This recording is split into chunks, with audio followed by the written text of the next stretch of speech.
बिस्मिल्लाहिर्रहमानिर्रहीम नहमदुहु व नुसल्ली अला रसूलिहिल करीम अम्मा बाद।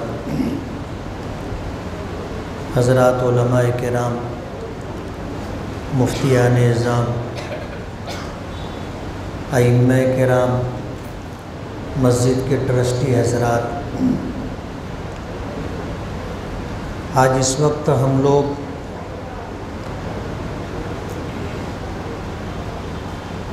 एक अहम मसले के ताल्लुक़ से जमा हुए हैं। ये हमारे लिए इंतहाई अहम मोड़ है कि आज जिस रुख पर मुल्क को ले जाया जा रहा है, मुल्क के रहने वालों को ले जाया जा रहा है, इससे हमारे अकाबिरीन को ये अंदेशा है कि कहीं मुल्क में खाना जंगी की सूरत हाल न पैदा हो जाए।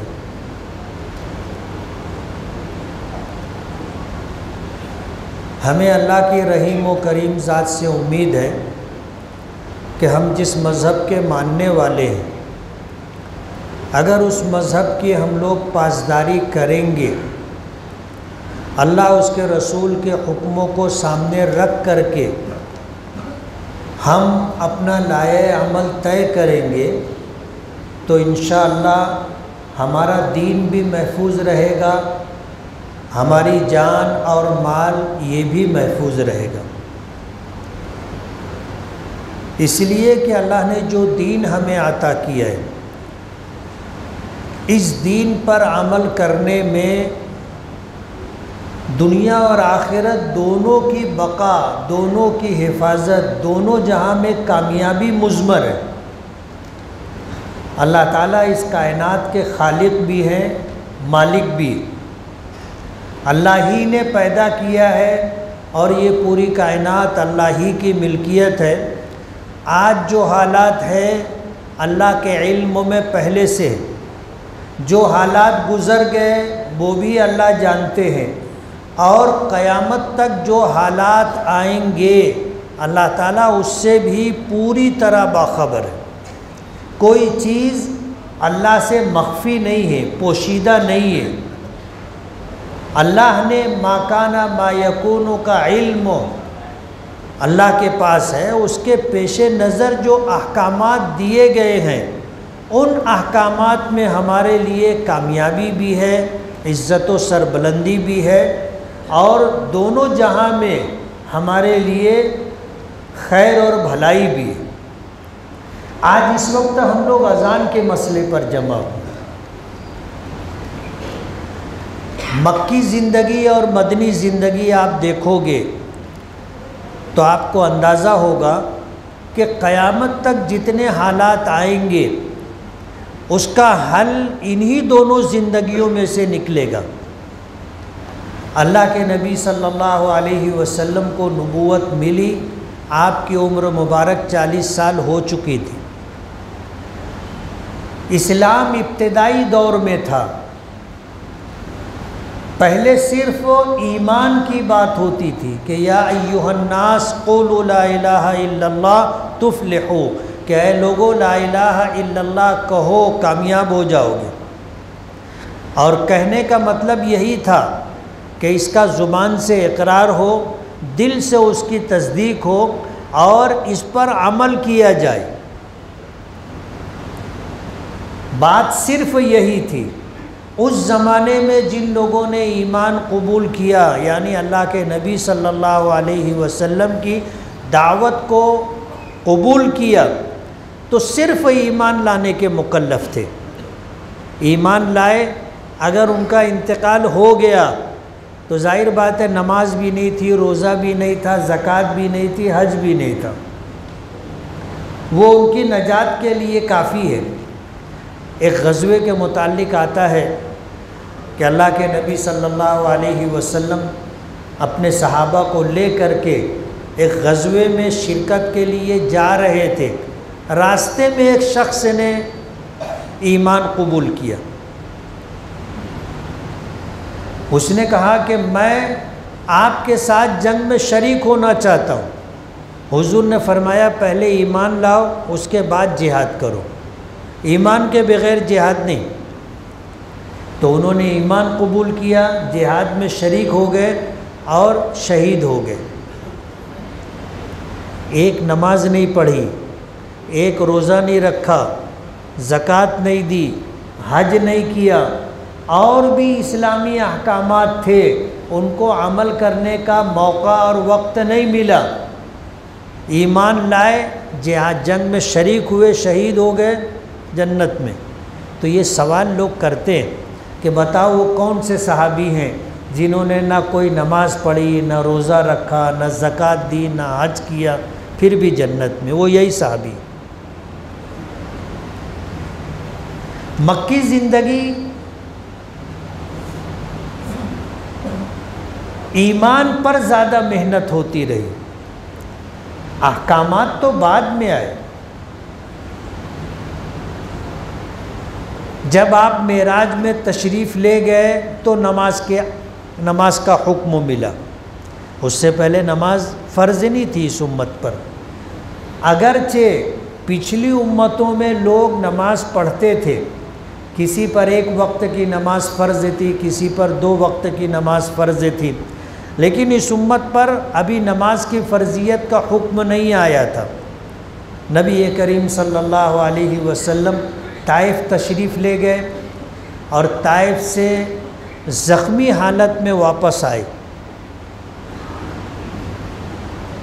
ज़ख्मी हालत में। इस आस और उम्मीद में गए थे कि मक्के के लोग ईमान कबूल नहीं कर रहे हैं, तो चलो ताइफ एक ऐसी बस्ती है जो मक्के के बाद बड़ी बस्ती है, वहाँ जा कर के कोशिश करते हैं, अगर वहाँ के लोग ईमान ले आए तो इस्लाम को तक़वियत मिलेगी। गए, वहाँ 3 सरदार थे, तीनों से मुलाकात की, बात की, और तीनों ने जो जवाबात दिए वो सीरत में मौजूद है। मैं वाक़या नहीं सुनाना चाहता, बात लंबी हो जाएगी। एक ने तो मजाक उड़ाया, अच्छा मक्के में और ताइफ में आपके अलावा अल्लाह को कोई और नहीं मिला था कि उसको नबी बना देते। दूसरे के पास गए तो उसने कहा कि मैं आपसे बात भी नहीं करना चाहता, अगर मैं आपसे बात करूं तो आपकी बात माननी पड़ेगी और मुझे मानना नहीं। आप अल्लाह के नबी हैं, आपसे बात करूंगा तो मुझे मानना पड़ेगा, तो मैं आपसे बात ही नहीं करना चाहता। तीसरे के पास गए तो उसने उबाश नौजवानों को पीछे लगा दिया और उन्होंने पथराव किया।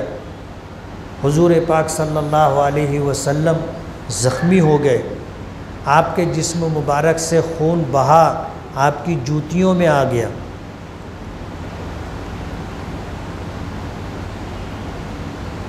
इसी हालत में आपके ग़ुलाम ज़ैद इब्न हारिसा आपको ले कर के बस्ती के बाहर आए।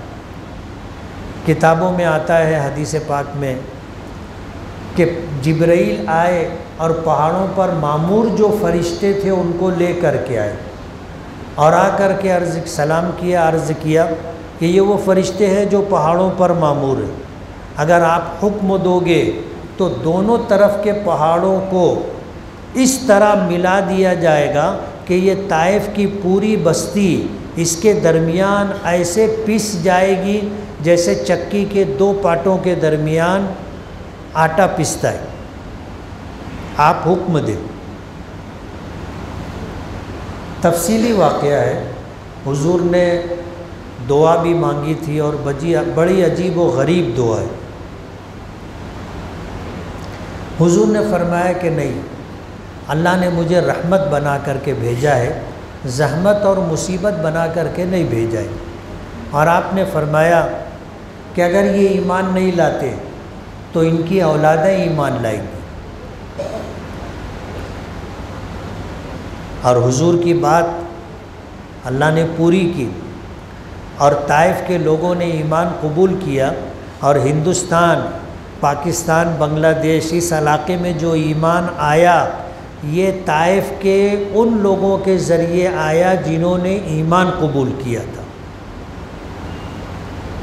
आज हम लोग जो मुसलमान हैं ये ताइफ की जो औलादें थी वो ईमान लाए थे और वही ईमान ले करके हिंदुस्तान आए और हमने उनके ज़रिए से ईमान पाया, तो आज हम मुसलमान हैं, साहिब ईमान। हुजूर ने फरमाया, दुआ की थी कि अल्लाहुम्मा हदि कौमी फ़इन्नहुम ला यअलमून, कि अल्लाह मेरी कौम को हिदायत दे, ये मुझे जानती नहीं। वापस आए, अल्लाह ने मेराज पे बुलाया। आजमाइश बहुत बड़ी थी तो इनाम भी अल्लाह ने बहुत बड़ा दिया। मेराज पर बुलाया। किसी नबी को अल्लाह ने मेराज पर नहीं बुलाया सिवाय हमारे आका जनाब रसूलुल्लाह सल्लल्लाहु अलैहि वसल्लम।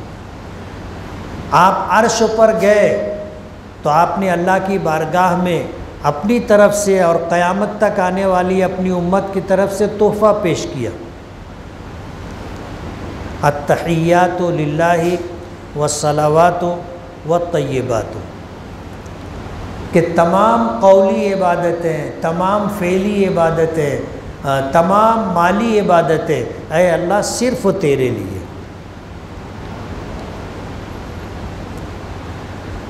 ये तोहफ़ा अपनी और अपनी उम्मत की तरफ से अल्लाह की बारगाह में पेश किया। अल्लाह पाक की तरफ से ये हुआ, अस्सलामु अलैका अय्युहन नबिय्यु व रहमतुल्लाहि व बरकातुहू, कि सलामती हो आप पर, अल्लाह की रहमतें हों और बरकतें हों। ऐ नबी, हुजूर ने अल्लाह पाक की तरफ से सलामती मिलने के बाद खामोश नहीं रहे, अपनी उम्मत को याद रखा और इस सलाम में शामिल किया हमको। अल्लाह के नबी ने फरमाया, अस्सलामु अलैना व अला इबादिल्लाहिस सालिहीन, कि सलामती हम पर हो और अल्लाह के तमाम नेक बंदों पर हो, सबको शामिल किया। हज़रत जिब्राइल सुन रहे थे तो हज़रत जिब्राइल ने कहा, अशहदु अल्ला इलाहा इल्लल्लाह व अशहदु अन्ना मुहम्मदन अब्दुहु व रसूलुहु। अब हुजूर ने तोहफ़ा पेश किया था, जब वापस आने लगे तो अल्लाह पाक ने नमाज़ों का तोहफ़ा दिया। नमाज़ों का तोहफ़ा, जाहिर बात है जो जिस हैसियत का शख्स होता है उसकी तरफ से अता व बख्शिश भी उसी हैसियत की होती है। अल्लाह के नबी सल्लल्लाहु अलैहि वसल्लम ने तोहफ़ा पेश किया था तो अल्लाह पाक ने भी तोहफ़ा दिया 50 वक्त की नमाज़ों का। और किस्सा मुख्तसर ये कि जब वापस आने लगे छठे आसमान पर हज़रत मूसा से मुलाकात हुई तो हज़रत मूसा अलैहिस्सलातु वस्सलाम ने पूछा, क्या हुआ, क्या तोहफ़ा दिए थे और क्या तोहफ़ा मिला? तो हुजूर ने बताया। तो हज़रत मूसा अलैहिस्सलातु वस्सलाम कहने लगे कि मेरी उम्मत पर 2 वक्त की नमाज़ फ़र्ज़ थी, वो भी वो पढ़ती नहीं थी। आपकी उम्मत मेरी उम्मत के मुकाबले में बहुत कमज़ोर है, ये 50 वक्त की नमाज कैसे पढ़ेगी? आप वापस जाओ, नमाज कम करवाओ। हुजूर नहीं चाहते थे कि अल्लाह पाक ने जो तोहफ़ा दिया है जा कर के वापस करें, कम करवाएं, नहीं चाहते थे। लेकिन हमारा ख्याल करके, अपनी उम्मत का ख्याल करके और कमज़ोरी को महसूस करके हज़रत मूसा अलैहिस्सलातु वस्सलाम के मशवरे पर गए। अल्लाह पाक ने 10 नमाज कम की। आए हज़रत मूसा ने फिर कहा, फिर गए 10 नमाज कम हुई। वापस आए हज़रत मूसा ने फिर मशवरा दिया, हुजूर फिर गए, फिर 10 नमाज़ें कम हुई। चौथी मरतबा भी यही हुआ, 10 नमाज़ें कम हुई। 5वीं मरतबा फिर गए तो 5 नमाज़ें कम हुई। और जब आए तो हज़रत मूसा ने फिर कहा कि 5 भी बहुत है, तो हुजूर पाक सल्लल्लाहु अलैहि वसल्लम ने फरमाया कि इस्तहयैतु अन रब्बी, कि मुझे अपने परवरदिगार से हया आती। अल्लाह ने तोहफ़ा दिया और मैं वापस कर रहा हूँ। 5 पर आकर रुक गए। अब हम लोग तो अपनी कमज़ोरी और सुस्ती और कोताही इसके पेश नज़र तो यही चाहते हैं कि एक मर्तबा और चले जाते तो छुट्टी मिल जाती। लेकिन अल्लाह की अता व बख्शिश, जब हुजूर ने 6ठी मर्तबा जाने से इनकार कर दिया कि अब मैं नहीं जाऊंगा, अब मुझे हया आती है, तो अल्लाह पाक ने फरमाया ला तब्दील लिकलिमातिल्लाह, हमारे यहाँ बात बदली नहीं जाती। आपकी उम्मत अगर 5 वक्त की नमाज़ पढ़ेगी तो हम 50 वक्त की नमाज़ों का सवाब देंगे।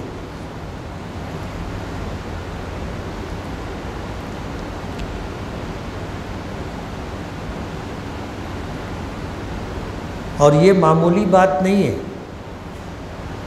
ये अल्लाह की अता व बख्शिश है। और ये एक अजीब व गरीब उन्वान है कि इस पर बहुत तफसील से बात की जा सकती है। इस उम्मत की अल्लाह की बारगाह में महबूबियत और मकबूलियत के उन्वान से मुझे जो बात कहनी है, मेराज का वाक़या ताइफ के सफ़र के बाद पेश आया और नमाज़ों की फ़र्ज़ियत का हुक्म मिला, लेकिन मक्की ज़िंदगी थी। मक्के के हालात ऐसे थे कि वहाँ बाजमात नमाज नहीं पढ़ सकते थे। मक्के के लोग नहीं करने देते थे, नहीं पढ़ने देते थे। नमाज फ़र्ज़ हो चुकी थी, लोग अपने अपने तौर पर अपने अपने घरों में पढ़ लेते थे। लेकिन जब हिजरत करके मदीने मुनव्वरा तशरीफ़ लाए तो ये हुआ कि अब नमाज बाजमात पढ़ी जाएगी। तो लोगों को जमा करने के लिए हदीस पाक में आता है कि आपने सहाबे किराम को जमा किया और उनसे मशवरा किया कि जमात से नमाज की अदायगी के लिए लोगों को जमा करना है, क्या करना चाहिए। तो अब मसला था कि लोगों को जमा करना है, क्या करें। हुजूर पाक सल्लल्लाहु अलैहि वसल्लम हज़रत बिलाल को भेजते थे। हज़रत बिलाल मदीने की गलियों में घूमते थे और कहते थे अस्सलातु जामिआ, नमाज खड़ी होने वाली है, बाजमात नमाज होने वाली है। गली गली घूम करके ऐलान करते थे। तो जिस एरिए में पहले चले जाते थे वहाँ के लोग पहले आ जाते थे, और जहाँ आखिर में जाते थे वहाँ के लोग देर से आते थे। तो पहले आने वालों को बाद में आने वालों का इंतज़ार करना पड़ता था। ये मसला था। तो हुजूर ने सबको जमा किया, क्या करना चाहिए। तो किसी ने कहा कि घंटा बजाना चाहिए। तो हुजूर ने फरमाया कि ये तो मुशरिकीन का तरीक़ा है, हम घंटा नहीं बजा सकते। किसी ने कहा कि नाक़ूस बजाना चाहिए, जो एक ऐसे बाजा होता है, तो वो बजाना चाहिए। तो फरमाया कि ये तो यहूदियों का तरीक़ा है। किसी ने कहा कि आग जलाना चाहिए, जब धुआं ऊपर जाएगा लोग देखेंगे तो आएंगे। तो फरमाया कि ये मजूसियों का तरीक़ा है। कोई फ़ैसला नहीं हो सका क्या करना चाहिए, राय नहीं बन सकी। लोग चले गए। जाने के बाद एक सहाबी हैं हज़रत अब्दुल्ला इब्न ज़ैद इब्न अब्द रब्बी, उन्होंने ख्वाब देखा कि एक शख्स नाक़ूस लेकर के जा रहा है। तो ख्वाब में उन्होंने पूछा कि भाई बेचोगे। तो उन्होंने कहा कि ख्वाब में जिसके पास नाक़ूस था उसने कहा कि तुम क्या करोगे। बोले हम इसको बजाएंगे और लोगों को नमाज के लिए जमा करेंगे। तो ख्वाब में उस शख्स ने कहा कि मैं तुमको इससे अच्छा तरीक़ा ना बताऊं। उन्होंने कहा कि बताओ।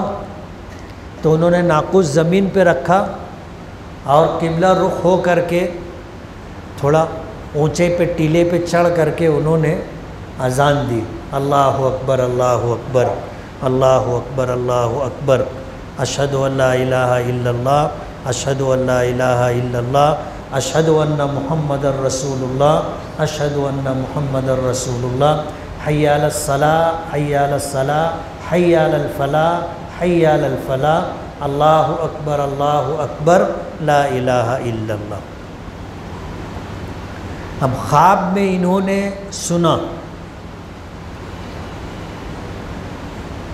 और ख्वाब जब आदमी देखता है, बहुत अच्छा ख्वाब देखे तो भी आँख खुल जाती, और कोई डराना और भयानक ख्वाब देखे तो भी आँख खुल जाती।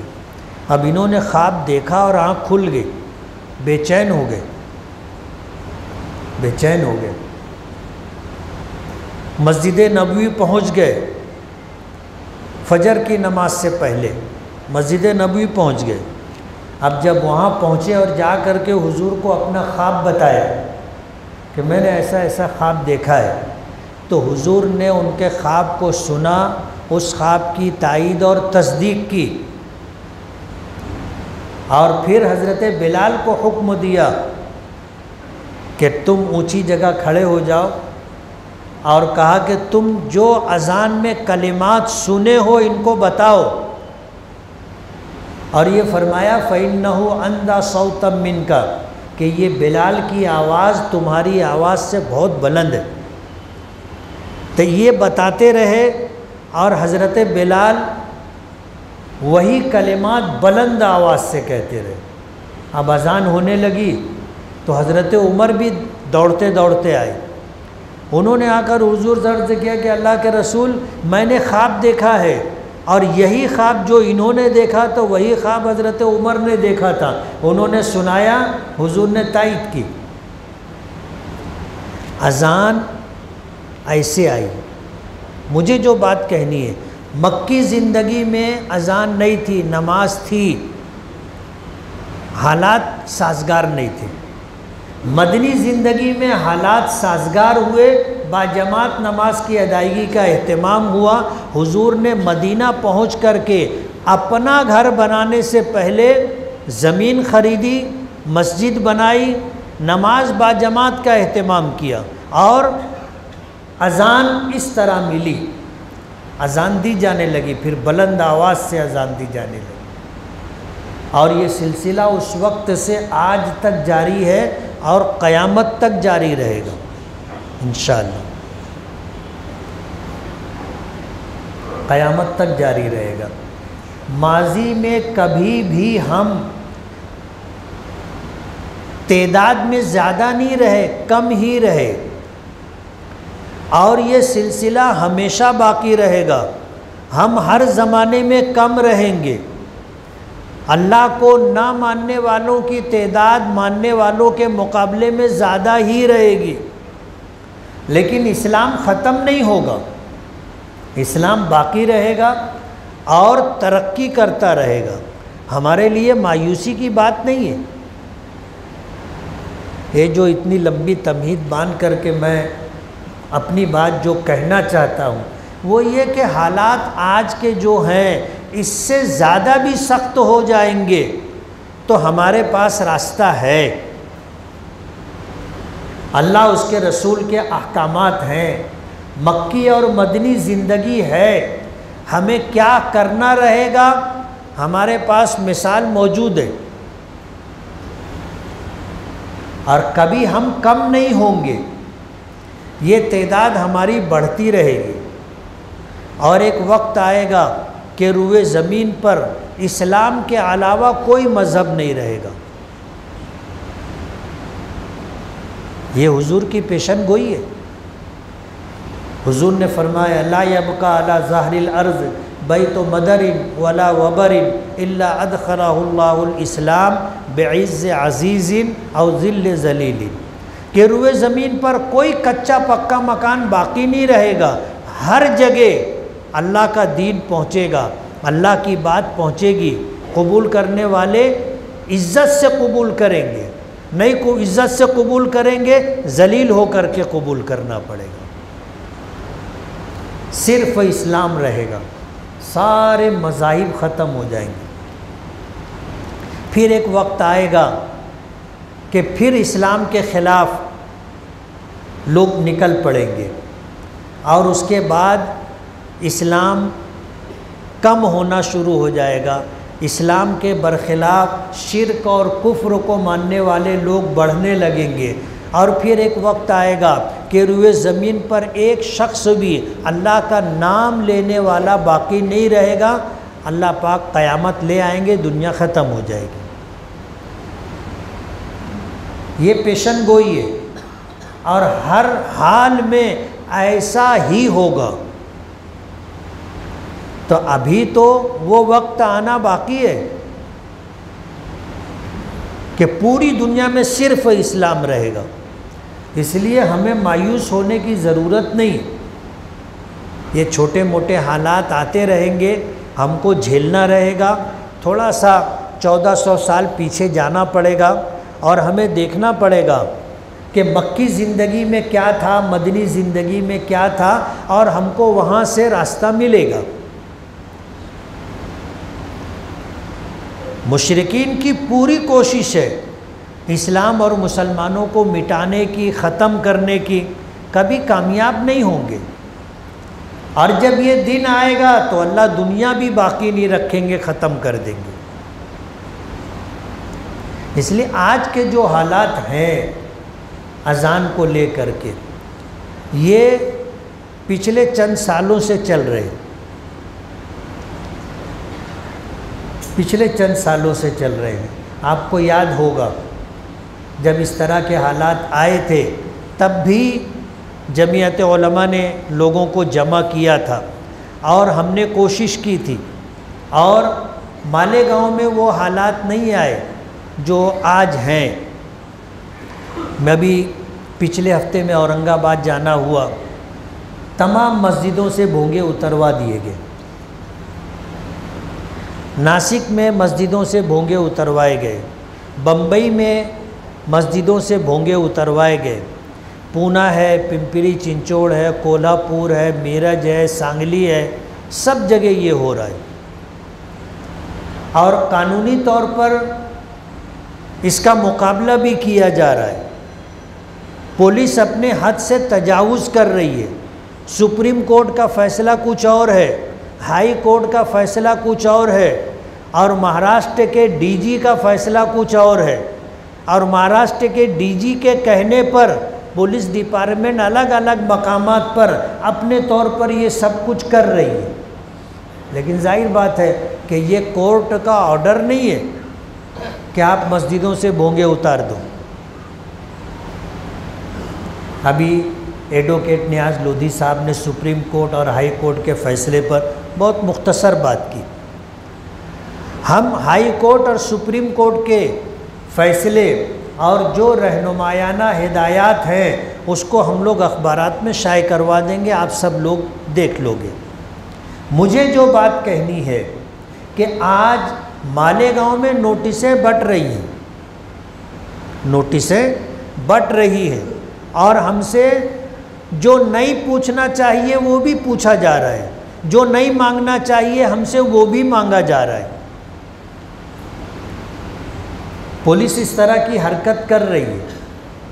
उसके सद्देबाब के लिए क्या करना है, जमीयत उलमा अपने प्लेटफार्म से इस बात की कोशिश कर रही है, मालेगांव हो या मुल्क का कोई भी हिस्सा हो, अल्हम्दुलिल्लाह जमीयत उलमा कोशिश कर रही है। और हमें अल्लाह की ज़ात से उम्मीद है कि मुल्क के दस्तूर के पेशे नज़र कोई हमें इससे रोक नहीं सकता। हम कोर्ट में जाएंगे, इंसाफ मांगेंगे और कोर्ट इंशाअल्लाह हमें इंसाफ देगी और मिलेगा हमें। अज़ान होगी और होती रहेगी। अजान बंद नहीं होगी। आपने भोंगे उतरवा दिए तो क्या अजान बंद हो गई? बम्बई के लोगों ने ऑनलाइन अजान का सिलसिला शुरू किया कि जब अजान होगी तो हमारे मोबाइल पर हम अगर वो ऐप लोड कर लेंगे तो हमको अजान अपने मोबाइल से सुनाई देगी। और आहिस्ता आहिस्ता हर जगह ये हो जाएगा, अजान होती रहेगी। और माइक से अजान ना दी जाए ऐसा सुप्रीम कोर्ट का या हाई कोर्ट का फैसला नहीं है। जो लोग सुप्रीम कोर्ट में पिटीशन लेके गए थे कि भाई ये भोंगे बंद करवाओ अजान के लिए, तो सुप्रीम कोर्ट ने उसमें उनकी बात सुन करके कि ये बहुत तेज़ माइक चलाते हैं, हमारे घर में औरतें हैं, बीमार हैं, बूढ़े हैं, बच्चे हैं, उनकी नींद ख़राब होती है, ऐसा होता है वैसा होता है, जो कुछ भी उन्होंने पिटीशन में डाला था, सुप्रीम कोर्ट ने उसमें जो फैसला दिया है, जो गाइडलाइन जारी की है कि रात 10 बजे से सुबह 6 बजे तक माइक इस्तेमाल करने की इजाज़त नहीं। अब हमारी फजर की नमाज का वक्त मौसम की तब्दीली के एतबार से कभी 6 से पहले हमको अजान देनी पड़ती है और कभी हमको जो है 6 बजे के बाद अजान हम दे सकते हैं। तो 6 बजे से पहले माइक इस्तेमाल ना किया जाए, ये सुप्रीम कोर्ट की गाइडलाइन है। और फिर ये कि दिन के वक्त में 45 डेसिबल और रात में, दिन में 55 डेसिबल और रात में 45 डेसिबल आवाज़ की एक हद उन्होंने मुकर्रर की है कि आवाज़ इतनी ही रहना चाहिए। हमारी जामी मस्जिद इलाक़े गैर में मुसलमानों के मकान नहीं है, वहाँ पर अजान माइक पर होती है। हमने डेसिबल मशीन ले आई कि अपनी अजान की आवाज़ चेक कर ले, ऐसा ना हो कि सुप्रीम कोर्ट की गाइडलाइन के ख़िलाफ़ वर्जी हो और फिर उसको उन्वान बना करके इसको फितने का, फसाद का ज़रिया बनाया जाए।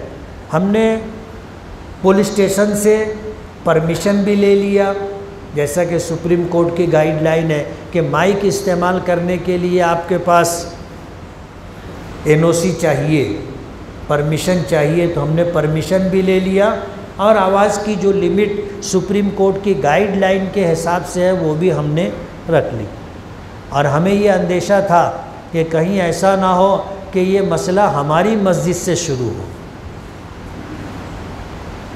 और सबको फिर उसका सामना करना पड़े। तो हमने पहले ही इंतज़ाम कर लिया ताकि जामे मस्जिद की अज़ान को उन्वान बना करके, टारगेट करके हदीस पाक में आता है कि गुनहगार बंदा जब सच्ची पक्की तौबा करता है तो अल्लाह पाक को इतनी खुशी होती है।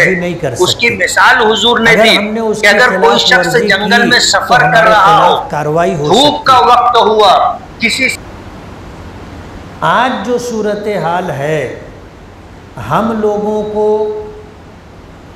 सुप्रीम कोर्ट की गाइडलाइन के पेशे नज़र माइक इस्तेमाल करने का परमिशन लेना है, उस माइक पर आवाज़ कितनी रखना है, हमें उसकी लिमिट भी समझ लेना है और उस लिमिट के अंदर हमें अजान देनी। बात क्या है कि जिनको नमाज पढ़नी होती है उनको अजान नहीं भी सुनाई दे तो आज ऐसे इंतज़ामात हैं कि आदमी देखता है वक्त हो गया। और जिनको तौफीक नहीं है, जो नमाज नहीं पढ़ते, उनका घर मस्जिद के सामने भी है तो वो नमाज के लिए नहीं जाते। इसलिए इतनी ज़्यादा आवाज़ रखना कि हमारे ख़िलाफ़ कार्रवाई हो, इससे हमें हर हाल में एहतियात करनी पड़ेगी। हालात का मुकाबला करना है और हालात को समझ करके हमें आगे चलना है। अल्हम्दुलिल्लाह मालेगांव शहर में कोई हम माइक उतारने, भोंगा उतारने नहीं आएगा।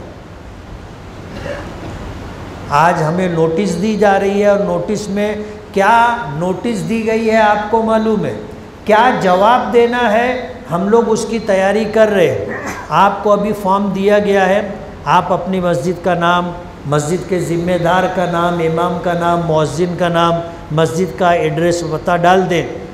हम अपनी लीगल से जो हाई कोर्ट और सुप्रीम कोर्ट में जमीयत की वकला की टीम है, इस नोटिस के पेशे नज़र हम जवाब तैयार करवाएंगे और वो जवाब आपको देंगे, वो जवाब आपको जमा कराना रहेगा। जमीयत उलमा आज से नहीं, यहाँ इस मजलिस में ऐसे लोग मौजूद होंगे कि जमीयत उलमा, उसके ज़िम्मेदारान, उसके अराकीन 15-20 साल पहले से कोशिश कर रहे हैं। 1995 से जब से वक्फ का कानून बना, उस वक्त से जमीयत उलमा कोशिश कर रही है कि अपनी मस्जिदों का रजिस्ट्रेशन आप करवा ले वक्फ बोर्ड में। 15-20 साल 25 साल पहले से कोशिश हो रही है, इसीलिए कि हालात जिस रुख पर जा रहे हैं, अंदाज़ा था हमारे अकाबिरीन और बुज़ुर्गों को। हुजूर ने फरमाया इत्तक़ू बिफ़िरासतिल मुमिन फ़इन्नहु यनज़ुरु बिनूरिल्लाह, कि मोमिन की फ़िरासत से डरो, वो अल्लाह के नूर से देखता है। हमारे अकाबिरीन और बुज़ुर्गों ने 25 साल पहले से, 30 साल पहले से ये सिलसिला शुरू किया। बहुत सारे लोगों ने रजिस्ट्रेशन करवा लिया। पिछले चंद सालों पहले जब ये मसला आया था, तो जब हमने बहुत सारी मस्जिदों से रब्ता किया था, उनको परमिशन हमने दिलवाया था। मसला मालेगांव में दब गया था, पूरे महाराष्ट्र में दब गया था, अब फिर ये उभारा गया है। इस मसले को ले करके फ़िरका परस्त लोग फिर रोड रास्तों पर हैं और सोशल मीडिया के ज़रिए, प्रिंट मीडिया के ज़रिए सरकार का सहारा ले करके ये कोशिश की जा रही है इस्लाम और मुसलमानों को घेरने की। आज अज़ान का मसला है, यूपी वगैरह इलाके में मस्जिद के बाहर रोड रास्तों पर नमाज़ पढ़ने की इजाज़त नहीं, जबकि दीगर मज़ाहिब के मानने वालों के त्यौहार रोड रास्तों पर हो रहे हैं। उनकी पूजा पाठ, आरती वगैरह का प्रोग्राम रोड रास्तों पर हो रहा है, गणपति का प्रोग्राम रोड रास्तों पर हो रहा है, कीर्ति और भजन का प्रोग्राम रोड रास्तों पर हो रहा है। उनको नहीं मना किया जाता। मुसलमान रास्ते पर नमाज नहीं पढ़ सकता, ये है। कानून तो सबके लिए है ना। कानून के रखवाले अगर ऐसा भेदभाव करेंगे कि सिर्फ नमाज को टारगेट करेंगे और सिर्फ मुसलमानों को टारगेट करेंगे, तो ये तो गलत बात है। और इंसाफ पसंद हिंदू भी इस बात को महसूस कर रहा है और सोशल मीडिया पर आप उनकी आवाज़ सुनते होंगे। तो ऐसा नहीं है कि इंसाफ पसंद लोगों से ज़मीन खाली हो गई है। इंसाफ पसंद लोग, हमारी और आपकी ज़िम्मेदारी है कि हम लोग शरीयत की पासदारी करें। आज अगर सुप्रीम कोर्ट ने आवाज़ की एक हद मुकर्रर की है, तो हमारी शरीयत का भी हुक्म यही है। हमारी शरीयत का भी हुक्म यही है। अइम्मा किराम के लिए हुक्म है कि वो अपनी आवाज़ जब इमामत कर रहे हों तो एतदाल के साथ अपनी आवाज़ क़िरात करें, एतदाल के साथ। बहुत चिल्ला करके बहुत बुलंद आवाज़ से पढ़ना मना है, बल्कि फ़ुक़हा ने मकरूह लिखा है। अपनी जितनी ताकत है उसमें दरमियानी दर्जा एतदाल के साथ इमाम को हुक्म है कि वो तिलावत करें। जहाँ तक आवाज़ जाएगी वो लोग सुन रहे हैं, पीछे वालों तक आवाज़ नहीं जाएगी, उनको खामोश खड़े रहने का हुक्म दिया गया। अज़ान भी इतनी आवाज़ में नहीं होनी चाहिए कि मस्जिद के पड़ोस में रहने वाले तकलीफ़ में मुब्तला हो। ये हमारी ज़िम्मेदारी है। हमें किसी को तकलीफ़ देने से मना किया गया। ये हमारी ज़िम्मेदारी है, इसलिए इसका पासो लिहाज रखना हर हाल में ज़रूरी है, हर हाल में। मक्की ज़िंदगी में जमात नहीं थी, अज़ान नहीं थी, उसके बग़ैर नमाज़ पढ़ी जा रही थी। और जब तक अज़ान नहीं थी वहाँ तक बग़ैर अज़ान के मदीने में जमात से नमाज़ पढ़ी जा रही थी। जब अज़ान का हुक्म आया तो फरमाया कि भाई जो आदमी बुलंद आवाज़ से अज़ान दे सकता हो वो बुलंद आवाज़ से अज़ान दे। बस हम इतने के मुकल्लफ़ हैं। आपके कुर्बानी के जानवर हर घर कमो बेश 1000 रुपये का बिक जाता था। आप अगर कुर्बानी कर रहे हैं और 1,50,000 रुपये का जानवर। साइंसी इजादात की वजह से माइक मिल गया, पहले माइक नहीं था। माइक अभी 100 साल भी नहीं हुए माइक ईजाद हुआ है, और आज भी माइक को लेकर के उलमाए उम्मत में इख्तिलाफ है। कुछ लोग कहते हैं कि इसका इस्तेमाल दुरुस्त नहीं है, इसीलिए वो लोग अज़ान माइक में दे लेते हैं, लेकिन फ़र्ज़ नमाज जो है माइक के बग़ैर पढ़ते पढ़ाते हैं। ये इख्तिलाफ उम्मत में है। इसलिए मुझे जो बात कहनी है कि मक्की और मदनी ज़िंदगी आप अगर सामने रखोगे, हर मसले का हल आपको मिलेगा। और जब तक हम अपनी दीन और शरीयत, अल्लाह उसके रसूल के अहकामात को देख करके चलते रहेंगे, कोई हमारा रास्ता रोक नहीं सकेगा। हमको मनमानी नहीं करना है। उलमा का क्या फ़ैसला होता है, वो क्या हमें रहनुमाई देते हैं, हमको उसके मुताबिक चलना है। और इख्तिलाफ़ात से हत्तल इम्कान अपने आप को बचाना है। सुप्रीम कोर्ट की जो गाइडलाइन है आप उसकी पासदारी करो, कोई हमारा बाल बीका नहीं कर सकेगा।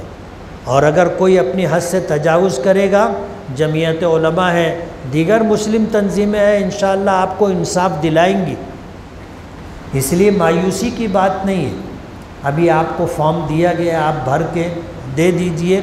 जिन लोगों को नोटिस मिली है या मिलेगी वो जमीयत से रब्ता करें, उनको क्या जवाब देना है वो जवाब दे दिया जाएगा। मस्जिद के ज़िम्मेदारान अपने यहाँ अगर माइक अज़ान के लिए इस्तेमाल करते हैं तो उनको इस बात का लिहाज रखना है कि सुप्रीम कोर्ट ने हमारे लिए आवाज़ का जो मेयार और पैमाना तय किया है, हमें उसका पासो लिहाज करना है। डिसिबल चेक करने का आला दफ्तर जमीयत उलमा से रुजू करके हासिल किया जा सकता है, कल दफ्तर में आ जाएगा।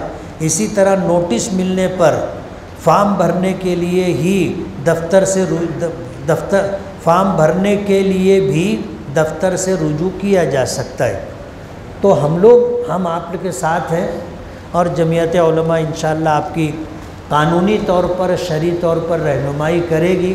बस आपसे गुजारिश है कि इत्तेहाद और इत्तेफाक बाकी रखते हुए शरीयत की भी पासदारी करें और कानून की भी पासदारी करें।